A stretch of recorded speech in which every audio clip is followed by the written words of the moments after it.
back, everyone. Today's video is going to be on trigger control. We're going to concentrate on pistols for this, but generally most of what I'm going to say is going to apply for rifles as well.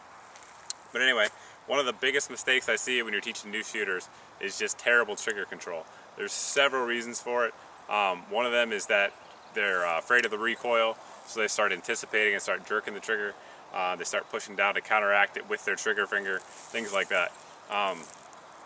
There's many other reasons that people have poor trigger control, but we're going to try to get into that today and show you how I recommend doing it, and perhaps what right looks like, at least in my opinion. One thing to remember though, when you're going to go ahead and put your rounds on target and you see your sights and they're lined up on that target and you pull the trigger and the bullet doesn't hit the target, it's not because the gun randomly shot left. It's going to shoot where you put it. What happened is your trigger control got messed up somewhere in there. We all do it. You guys who have watched the channel before know I miss just as much as everybody else out there. But basically we're going to get into the basics here and try to show you how it's done. Alright, first thing we want to cover here is placement of your finger on the trigger. So let me see if I can angle this so I can see it. Okay. With your classic grip high up on the frame, if you guys are new to this channel and haven't seen my video on grip, I recommend you check that out. I'll put a link right here in the video for you. But basically, take your pistol.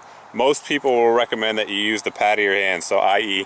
right here in your finger, pad of your finger, excuse me, as the where you want to actually place your finger on that trigger. I recommend that as well. That said, there are pro shooters that use the knuckle or the joint, and they're pro shooters and I'm not, so who am I to say? But if you're new to it, that is what I recommend, and the reason is going to be next. What you're going to want to try to do when you're pulling that trigger is you're going to want to press straight to the rear. You don't want to jerk it, you want it to be smooth, and you're going to press straight to the rear. And what that's going to do in terms of your placement of your finger on that trigger, when it's in that position in the middle of your finger, it's going to allow you to pull it straight to the rear. Whereas for most people, if they're putting their little knuckle right there, or joint I should say, in there, they may have a tendency to push the barrel left as they're coming across. So that's why I recommend that, number one. Alright, so we've got our placement on the trigger. What you want to do, like I just said, is focus on straight to the rear. All the way through that break and follow through. What I mean by follow through is, you'll see a lot of people, new shooters in particular, they'll take their finger on the trigger and they'll jerk it like that.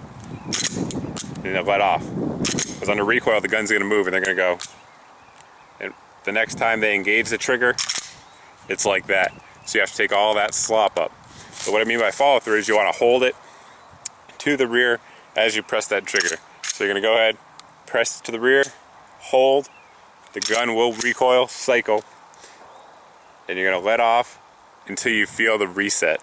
So you're going to let off, and there's the reset right there. That's where you want to be for your next shot. You don't want to let all the way off it, because if you do, then you have to put more pressure on that trigger as you're pulling it next time, which just is going to put more force on the gun, and it's just going to increase your chance of error, and it's also going to take up valuable time too. So again, you're going to press straight to the rear, gun's going to cycle, let out till you feel that reset, and then you're going to align your targets, your sights on target again, and you're going to do the same thing, press straight to the rear. But as you're going to see, that travel of the trigger is shorter because you stopped at your reset point. So those are kind of the basics there. And what it's going to look like in practice is something like this. We'll go live here, show you what I mean. Alright, so when you're firing, most of you guys, if you haven't seen them, again, my stance video, I have a stance video too. I'll put a link in here for you guys. So you got your good stance, you're up on target, your finger's up on the frame, you know you want to engage that target. You come down to the trigger, take that slack up, which we showed earlier, which is where we're at now. Double check, make sure your front sight is where you want it to be. You're going to press to the rear, and you're going to hold. You can see right now I am holding that trigger to the rear. I have not let it go. I am maintaining that follow through for the gun. So what I'm going to do again is line my sights up. So as soon as my sights are where I want them to be, I let off. I don't know if you heard it, but I felt it, the reset of that trigger, and I'm going to start that press again. And that's what it looks like in real time. You come off the target, finger comes off the trigger, and you start the cycle again. Like I said earlier, that's generally going to apply for rifles as well. There's some other tricks and tricks of the trade, if you will, for rifles, but basically, if you do that, you'll have a good starting point. One day we'll probably get into the rifles as well. But basically, that is your proper trigger press, proper follow through, proper reset technique. Again, some people may choose not to use it. There are some 3-gun competitors out there that like to teach prepping the trigger.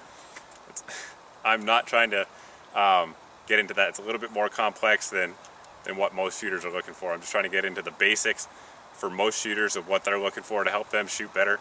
And that's what this video is about. We're not talking about winning 3-gun competitions here. So that's it. If you guys have any questions, like always, feel free to let me know. Ask your questions here. You can also ask them over at my Facebook page. But thanks for watching. Thanks for subscribing. And we'll see you guys in the next video.